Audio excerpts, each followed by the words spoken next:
굉장히 친절한 어떤 골목을 지나가고 있습니다. 여기 지금 커뮤니티 서플라이스라고 해가지고요.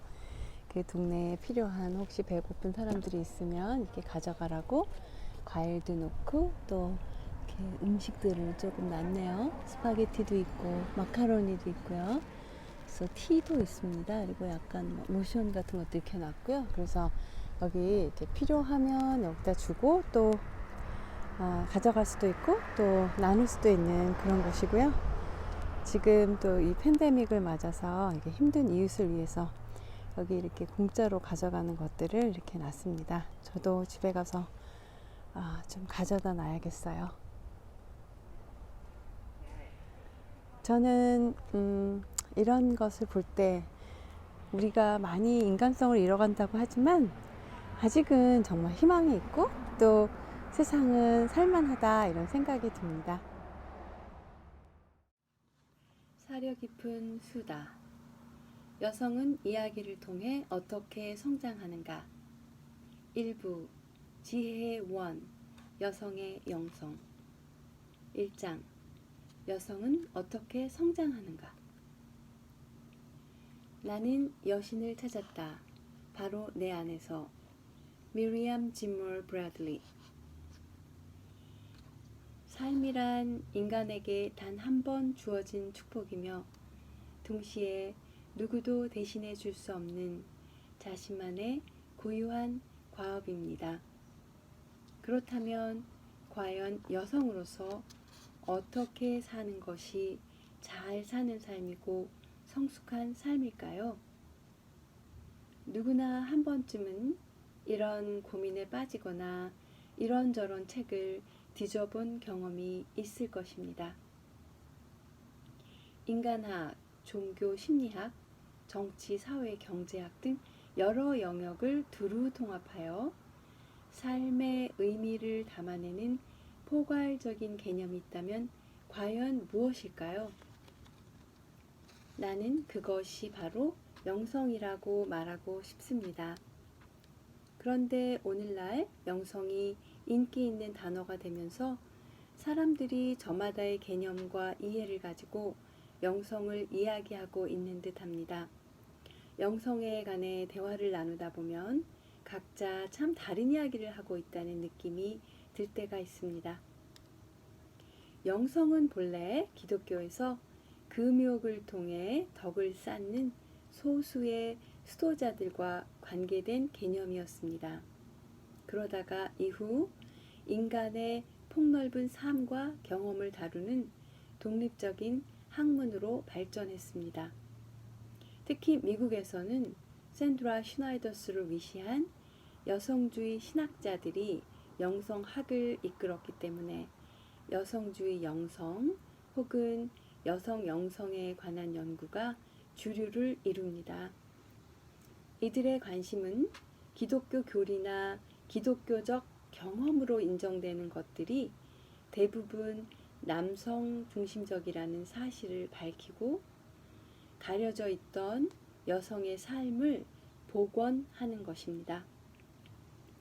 또한 여성 영성은 여성뿐 아니라 생태, 환경 문제에도 관심을 가지며 가난한 자와 성소수자 등 주변인으로 살아가는 이들과 연대하면서 학문적으로 발전했습니다.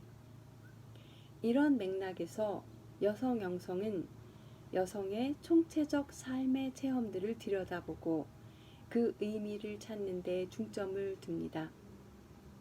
나는 이런 여성 영성의 흐름에 속해 있는 연구자로서 기독교 전통 안에서 내가 가진 여성으로서의 경험을 기반으로 아픔과 상처 너머에 존재하는 여성의 삶이 어떤 가능성을 지니는지 그 깊이와 넓이에 대해 전혀 새로운 인식과 통찰을 얻게 되었습니다.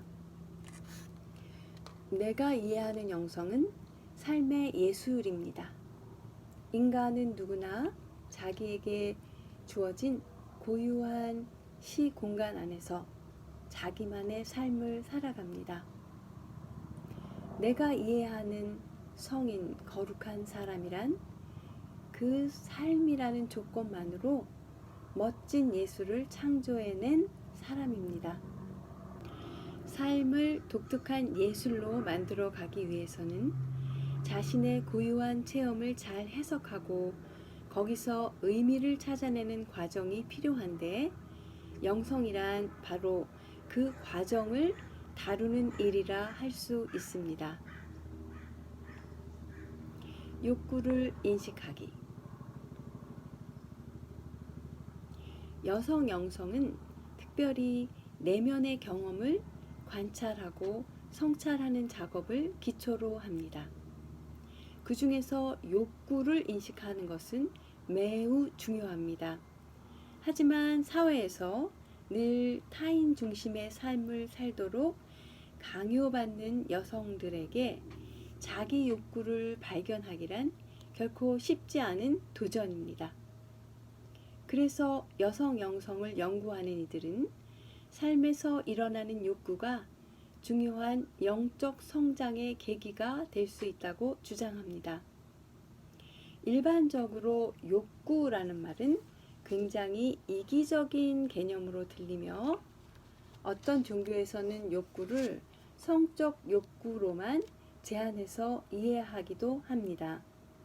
하지만 우리가 다루려는 욕구는 생존을 위한 기본적 필요 그 이상으로서 영혼 깊은 곳에서 뜨겁게 솟아오르는 열정, 진정한 자기 자신이 되기 위해 끊임없이 노력하게 하는 삶의 에너지라고 할 수 있습니다. 우울증과 기억력 감퇴, 무기력증, 자살 충동 등으로 고통받는 여성들을 보면 놀랍게도 그들 안에 어떤 욕구가 강하게 억압되어 있었다는 사실을 깨닫는 데서부터 치유가 시작됩니다. 자기 안에서 일어나는 욕구들을 잘 바라보고 그것을 존중하기로 결정하고 그것에 책임지며 살아가는 전 과정을 통해 우리는 성장합니다. 내가 만나 이야기를 나눈 여성들을 보면 자신의 욕구가 부도덕하거나 수치스러운 것이면 어쩌나 하는 두려움들을 가지고 있었습니다. 특히 성적 욕구에 대해서는 수치심 때문에 더 이상 생각하려 하지 않고 즉각 덮어버리곤 합니다. 그러나 성적 욕구도 좀 더 깊이 들여다보면 행복한 가정을 이루고 싶은 욕구나 사회적으로 자기 자리를 가지고 싶은 억압된 욕구, 혹은 어떤 소망의 다른 이름일 수도 있습니다. 대만에서 온 한 유학생의 아내를 만난 적이 있습니다. 그녀는 우연히 남편이 공부하는 학교에서 수업을 하나 들었는데 하늘이 새로 열리는 듯한 기분을 느꼈다고 했습니다. 부담감에 눌려 공부에 부진한 남편과는 달리 그녀는 책을 한 권 한 권 읽어가면서 큰 행복을 발견했습니다. 그런데 남편은 이런 아내가 못마땅했고 아내의 공부 욕심이 가정 불화를 낳았다고 생각했으며 공부를 하지 말라고 압박하기 시작했습니다. 그러나 그녀는 굴하지 않고 공부와 가사노동을 철저히 병행했습니다.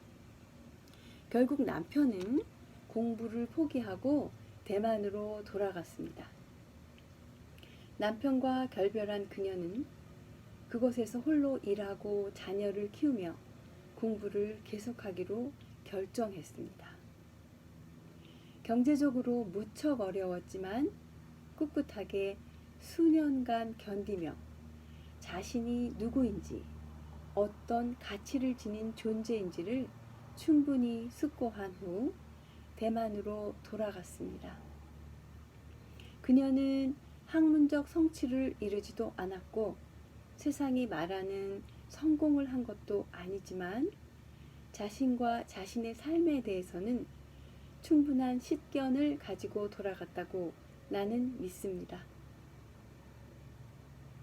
이런 경우 우리는 이 여성은 공부에 빠져서 가정을 돌보지 않은 이기적인 사람이라고 쉽게 판단해 버리기 쉽습니다. 더구나 자신을 질책하는 내면의 소리는 외부에서 보내는 질책과 비판의 소리보다 훨씬 무겁고 혹독합니다. 대화를 하며 내가 느꼈던 것은 그녀가 가장 힘들었던 것이 자기 불신과 그로 인한 무력감이었다는 사실입니다. 생각해보면 그녀가 공부를 한다는 것은 자신의 삶을 다시 한번 돌아보고 생각해 볼 수 있는 공간을 확보한다는 데 의미가 있습니다. 공부에서 무언가가 된다든가 성공한다든가 하는 것이 아니라 그 욕구 내면의 소리를 통해 자신이 누구인가를 알아가는 것입니다. 그런 면에서 어떤 욕구가 옳다, 나쁘다 생각하기보다는 그 욕구가 어디에서 오며 또 어떻게 내 삶에 자리를 잡을 수 있는지 식별해 가는 것이 중요한 태도라고 볼 수 있습니다. 영혼이 자유로울 때, 있는 그대로 나의 욕구를 바라볼 때 그 욕구가 내게 가르치는 바는 명료해질 것입니다. 욕구는 자신의 고유한 삶을 찾아가게 하는 에너지입니다. 인간 욕구를 통해 자신을 찾고 삶의 지평을 넓혀갈 수 있습니다. 자신이 원하는 것을 찾고 이루어가는 과정, 그것은 진정 영적으로 충만한 삶입니다. 자연스럽게 자기를 받아들이는 법. 이처럼 영성은 내면의 욕구와 경험에 관심을 두기 때문에 삶의 단계마다 충족되어야 할 욕구와 그것이 충족되지 못했을 때 일어나는 여러 반응을 연구하는 심리학, 특히 발달 심리학과 깊은 관계가 있습니다. 미국에서 발전한 자아 심리학은 삶의 여정을 발달 단계 모델을 통해 제시하는데 그중 잘 알려진 모델이 에브레함 매슬로우의 욕구 발달 단계입니다. 그에 따르면 인간은 먼저 생리적 욕구, 예를 들어 식욕, 성욕, 수면욕 같은 기본적인 욕구를 충족시키려 합니다. 생리적 욕구가 충족되고 나면 안전을 추구합니다. 안전의 욕구가 채워지면 사랑하고 사랑받으며 어디인가 소속되고 싶은 애정의 욕구가 충족되어야 합니다. 그 다음 단계가 존경의 욕구인데 이는 자기 존중 혹은 자기 삶에 대한 만족감, 자율성, 사회적 지위나 인정을 얻고 싶은 욕구입니다. 이런 욕구들이 채워지면 인간은 자아 실현, 참된 자아의 추구, 영성 등에 관심을 가지게 되는데 이런 것들이 가장 상위의 욕구입니다. 일리 있는 이론이지만 나는 욕구조차 이렇게 상하로 구분해야 하는가 싶습니다. 이 모든 욕구는 우리 안에 공존합니다. 배고픈 사람도 참된 자아를 실현하고픈 욕망이 있고 사회적으로 명망 있는 사람도 안전의 욕구를 충실히 따르는 행동을 지속합니다. 이전에는 영성을 이야기할 때 하나의 통합된 정체성을 추구하는 개념으로 통합, 인테그레이션이라는 용어를 많이 사용했습니다. 단순하게 예를 들어보면 자녀가 있는 여성은 엄마라는 주된 정체성 안에 다른 모든 정체성을 담아야 한다는 뜻입니다. 그러다가 포스트 모던 사회로 들어오면서 총체적 접근이라는 개념을 말하기 시작했습니다. 존재의 다면성을 이야기하는 포스트 모던 철학의 총체적 접근을 수용한 영적 성장 모델은 자신 안의 다면성이야말로 인간 실존의 특징임을 인정합니다. 일정 부분 통합되지 않고 조각조각 남아있는 부분들을 있는 그대로 수용합니다. 자신이 중요하다고 생각하는 어떤 한 가지 정체성에 충실하기 위해 다른 면들을 억누르는 것이 아니라 자신이 아직 잘 모르는 부분들을 포함하여 총체적으로 있는 그대로의 자신을 받아들이는 것이 바람직한 자아상을 가지는 길이며 바람직한 영성 추구의 태도라는 것입니다. 우리는 완전하게 통합된 자아를 꿈꿀지 모르지만 그런 자아는 이상으로만 존재합니다. 나는 인간이란 어떤 존재가 될 것인지 정해져 있다기보다는 삶의 과정을 통해 어떤 존재가 되어간다고 봅니다. 인간 안에는 통합될 수 없고 또 통합되어서는 안 되는 부분이 존재합니다. 그런 면에서 볼 때 영적으로 성숙한 사람이란 무엇보다 자연스러운 사람일 것입니다. 결점이 많아도 유머 감각이 풍부하고 즐거운 사람이 거룩해지려고 애쓰다가 딱딱하게 굳어버린 사람보다는 훨씬 성숙한 사람입니다. 장자의 혼돈 이야기를 보면 숫과 홀이라는 왕이 혼돈을 만나는 장면이 나옵니다. 혼돈이 매우 기뻐하며 극진히 대접하자 숫과 홀은 은혜를 갚고자 합니다.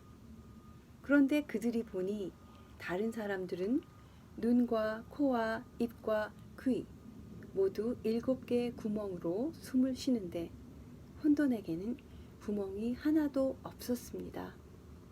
그래서 혼돈의 불편을 덜어주고자 하루에 하나씩 혼돈의 얼굴에 구멍을 뚫어 주었는데 혼돈이 그만 7일째 죽고 말았습니다. 혼돈의 상태 그대로 두고 굳이 형태를 만들려 애쓰지 말라는 장자의 무위의 지혜를 알려주는 이야기입니다. 억지로 자신을 통합할 것도 없고 마음에 들지 않는다고 자기의 고유한 모습을 다 없애버릴 것도 없습니다. 물론 악습을 고치지 말라는 뜻이 아닙니다. 자기 안에 부족한 부분들을 그대로 받아 안는 것이 성숙한 삶이라는 뜻입니다.